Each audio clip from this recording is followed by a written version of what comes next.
ఆత్మావై పుత్రనామాంసి అన్నట్లుగా తండ్రి కొడుగ్గా పుడతాడు అనేది మన సంస్కృతంలో ఒక అద్భుతమైన పదం. ఆ రకంగా ఎన్టీ రామారావు గారి యొక్క పుత్రుడు బాలకృష్ణ గారు తండ్రి యొక్క పూర్తి అంశాన్ని తనలో విడీకృతం చేసి పుట్టినటువంటి తనయుడు. మనసులో ఏదైతే ఉందో అది పైకి ఓపెన్గా మాట్లాడే వ్యక్తిత్వం బాలకృష్ణ గారిది. ఏది కూడా దాచుకుంది. ఇక్కడికి తేడా మధ్యలో ఏమి గ్యాప్ ఆనకట్లు ఏమి ఉండవు ఆయనకి. ఆయన మనసులో ఏదైతే ఉందో అది ఓపెన్గా మాట్లాడేస్తే మనస్తత్వం. సంస్కృత శ్లోకాలు కానీ, అష్టోత్తరాలు, సహస్రనామాలు, విష్ణు సహస్రనామం, లక్ష్మీనరసింహ సహస్రనామం, దేవి సహస్రనామం, ఖడ్గమాల ఇవన్నీ కూడా నోటికి వచ్చి అద్భుతంగా నుడితో ఉచ్చారణ చూడకుండా కూడా చదవగలిగినటువంటి సంపన్నులు.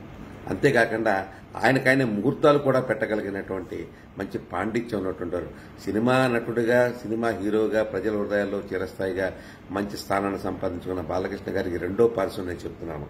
అందరికీ తెలిసిన మహానటుడు, లేకపోతే సినిమాల్లో మంచిగా క్యారెక్టర్లు వేస్తారనేది అందరికీ తెలిసిన బాలకృష్ణ గారు. కానీ అందరికి తెలియని విషయాన్ని నేను ఇవాళ మీకు చెప్తున్నాను. ఆయన నేను ఇందాక చెప్పినట్టుగా ఆయన సహస్రనామాలు చదువుతారు, కంఠత చదువుతారు, అలాగే మంత్రాలు, మన ముహూర్తాలు కూడా పెడతారు. అటువంటి విజ్ఞాన సంపన్నులు.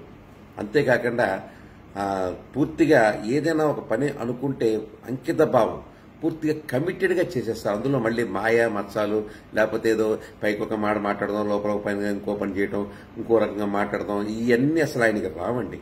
ఓపెన్గా ఏదైతే అనుకున్నారో అది చేసేయటం, ఆ రకంగానే ఆయన ముందుకు పోవటం అనేది ఆయనకి భగవంతుడు ఇచ్చినటువంటి వరం. తండ్రి నుంచి పుణికి పుచ్చుకున్నటువంటి ఆ యొక్క ఆదర్శమేమో నాకు అనిపిస్తుంటుంది. ఆయనతో పాటుగా నేను ట్రావెల్ చేసినటువంటి ఆ సినిమా షూటింగ్లో అప్పుడు కూడా నేను చూసేది ఏంటంటే టైం అంటే ప్రతిరోజు 3 గంటలకు నిద్రలేస్తారు. ప్రతిరోజు 3 గంటలకు నిద్రలేచి ఆ యొక్క దేవి స్తోత్రాలు కానీ, ఆ మంత్రాలు కానీ, వ్యవహారం కానీ దగ్గర 2:30 గంటల నుంచి 3 గంటల సేపు పూజా కార్యక్రమాల్లో పాల్గొంటారంటే ఆ బాలకృష్ణ గారికి భగవద్భక్తి పట్ల ఉన్నటువంటి ఆ యొక్క గౌరవం, ఆదర్శం ఎంతో మనకు అర్థమవుతుంటుంది.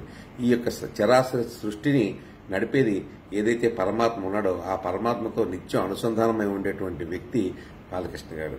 అటువంటి వ్యక్తికి రేపు రాబోయే పుట్టినరోజున ఆయనకి 100 సంవత్సరాల పాటు ఆయురారోగ్య భోగభాగ్యాలతో ఉండాలని చెప్పి నేను మనస్ఫూర్తిగా కోరుకుంటున్నాను. ఈ రోజున మనకి ఆయన ఎంత మంచి వ్యక్తి కాకపోతే రాష్ట్రమంతా కూడా తెలుగుదేశం పార్టీ ఓడిపోయినా కూడా మన హిందూపూర్లో ఆయనకి ఎదురకంటే ఎక్కువ మెజార్టీతో ప్రజలు గెలిపించారంటే ఎంత కమిటెడ్గా ఆయన వర్క్ చేస్తున్నారు. హిందూపూర్లో చేసిన ఆయన చేసిన పనులు కానీ, వాటర్ సప్లై విషయంలో కానీ, ఇంకో విషయంలో కానీ ఆయన చేసిన పనులన్నీ గుర్తించి ప్రజలందరూ కూడా ఆయన మళ్లీ ఇంకోసారి గెలిపించుకున్నారు.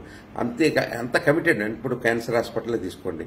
ఆ క్యాన్సర్ హాస్పిటల్లో ఎదురకు ఉన్న క్యాన్సర్ హాస్పిటల్లో హైదరాబాద్లో బసవతారం క్యాన్సర్ హాస్పిటల్ రూపు వేరు, ఇప్పుడు రూపు వేరు. ఈయన తీసుకున్న తర్వాత మొత్తం దాని యొక్క ఆలోచన విధానాన్ని కానీ దాని యొక్క రూపే మారిపోయింది. అద్భుతంగా ఇంటర్నేషనల్ స్టాండర్డ్స్ తోటి ఈ రోజున హాస్పిటల్ని తీర్చిదిద్దినటువంటి ఘనత చైర్మన్ గా బాలకృష్ణ గారికి దక్కుతుంది.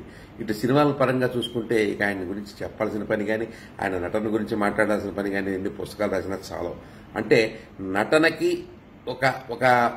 నటనకి పూర్తి అర్థాన్ని చేకూర్చే విధంగా ఆయన నటన ఉంటుందంటంలో అతిశయోక్తి కాదు.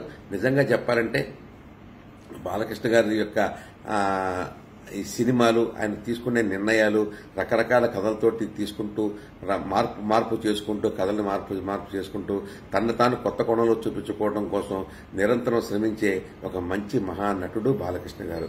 అటువంటి బాలయ్య బాబు గారి యొక్క జన్మదినానికి పురస్కరించుకుని నేను మనస్ఫూర్తిగా ఆ భగవంతుని నేను కోరుకుంటున్నాను. ఆయనకి 100 సంవత్సరాలు ఆయురారోగ్య భాగ్యాలతో విలసిల్లాలని చెప్పేసి మరింత ప్రజల యొక్క మనసుల్ని దోచుకునేలాగా ఉండాలని చెప్పి ఆయన ఇప్పటికే ఎంతో మందికి అభిమానులు, కోట్ల అభిమానులు సంపాదించుకున్నారు. ఇంకా ఆయన యొక్క మంచితనంతో, ఆయన యొక్క వాక్చాతుర్యంతో మరింత మంచిగా ప్రజల మనసుల్లో వెలుగొందాలని చెప్పి నేను మనస్ఫూర్తిగా కోరుకుంటూ ఆయనకి మనస్ఫూర్తిగా నేను కోరుకుంటున్నాను.